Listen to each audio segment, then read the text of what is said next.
maswali yalikuwa vizuri kwa sababu ukiniambia Marco, mimi sijaukimbia. Mimi gari yangu ile pale umeona ile? Basi ile pale nilikuwa naelekea kwenye gari yangu. Sio kama nimekimbia kwa kigeni kipi yani? Kipi kimekusibu? Kipi kimenisibu? Ni mpira.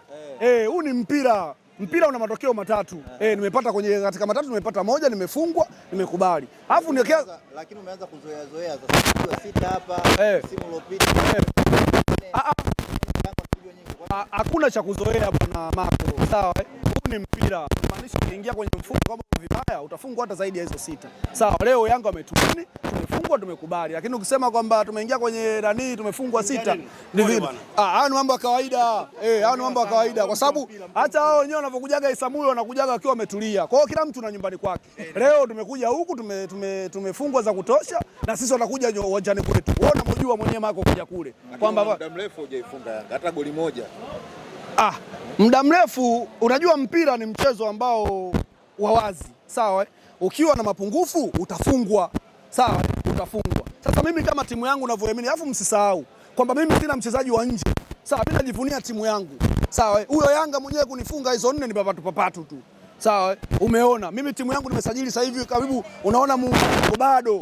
Wewe ulikuja kuzipunguza maana zimepungua vile. Sawa, zimepungua kama unavyosema, lakini muunganiko wangu mimi bado hujatulia. Utakapotulia nitakutafuta mwenyewe.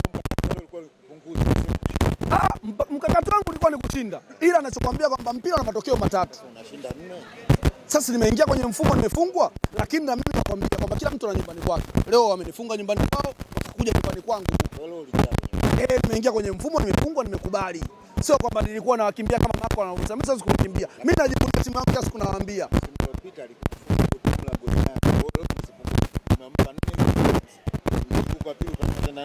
Nampa mzunguko wa pili vipi? Nishakwambia atakuja nyumbani kwangu, nampa vipi? Ashakuja pale na ukachukua 3. Wewe nimekwambiaje? Msimu huu umeiona timu yangu, wachezaji wengi ukiangalia sasa hivi wamekwenda kwenye majukumu. Nimesajili wachezaji wengi, karibu unaona timu nzima ni ingizo jipya. Kwa hiyo bado sijapata muunganiko vizuri. Lakini leo Yanga unaona ilikuwa eneo gani ni hatari kwako ndio limesababisha? Mimi ukiniambia Yanga ni eneo gani ni hatari mimi sijui. Mimi niambie timu yangu JKT. Mimi naangalia timu yangu JKT. Yao Yanga wana mashabiki wao. Wachezaji wenyewe wamecheza nao. Ni eneo gani ambalo limekuwa ni hatari sana kwenye timu yako leo limesababisha kupoteza kwa matokeo? Mimi sina eneo lolote bwana. Mimi kwangu nilikuwa naiangalia timu yangu JKT. Niulize timu yako leo imepoteza eneo gani ilikuwa dhaifu sana? Hakuna eneo lilokuwa dhaifu. Sana tu nimeingia kwenye mfumo kama nilivyokuambia. Mambo ya kuingia kwenye mfumo kwenye timu mchezo wa mpira ni kawaida. Sawa, kwa hiyo siwezi kulipinga, nimeingia kwenye mfumo nimefungwa goli 4. Lakini ninachokuambia kwamba na mimi watakuja nyumbani kwangu kwa sababu wachezaji niliochukua mpaka sasa hivi ukiangalia first 11 nzima, muunganiko wachezaji wengi ni wapya. Sawa?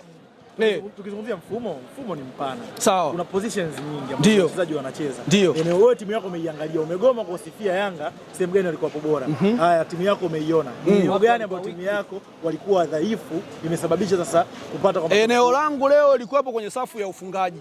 Umeona Popita mpata nafasi nyingi tu ameshindwa kuzitumia. Kama angetumia zile nafasi tusingekuwa tunaongea haya mnaoniambia sasa hivi. Na sidhani kama mngekuja kunioji kama mnavyonioji hapa sasa hizi. Lakini kutokana na safu yangu ya ushambuliaji kidogo ilikuwa haipo vizuri. Nadhani mwalimu ameona atakwenda kulifanyia kazi na hiyo first time ya pili itakayokuja nitakutana naye takuja kuona itakavyokuwa. Unampa ushauri gani sasa kocha wako kocha Ahmed Ali? Mimi siwezi kumpa ushauri kocha wangu. Yeye timu ameiona. Yeye ndio mwalimu mkuu. Mimi sio mwalimu. Kwa hiyo ameona mapungufu yako wapi. Yeye ataenda kuyafanyia kazi mazoezini. Uzuri sisi timu yetu bwana, hata mimi mwenyewe kwenye mazoezi na kuwepo. Kwa hiyo na mimi nitajua sehemu gani ambayo niongezee nyama kidogo ili tuweze kuwa bora. Wewe ni mbali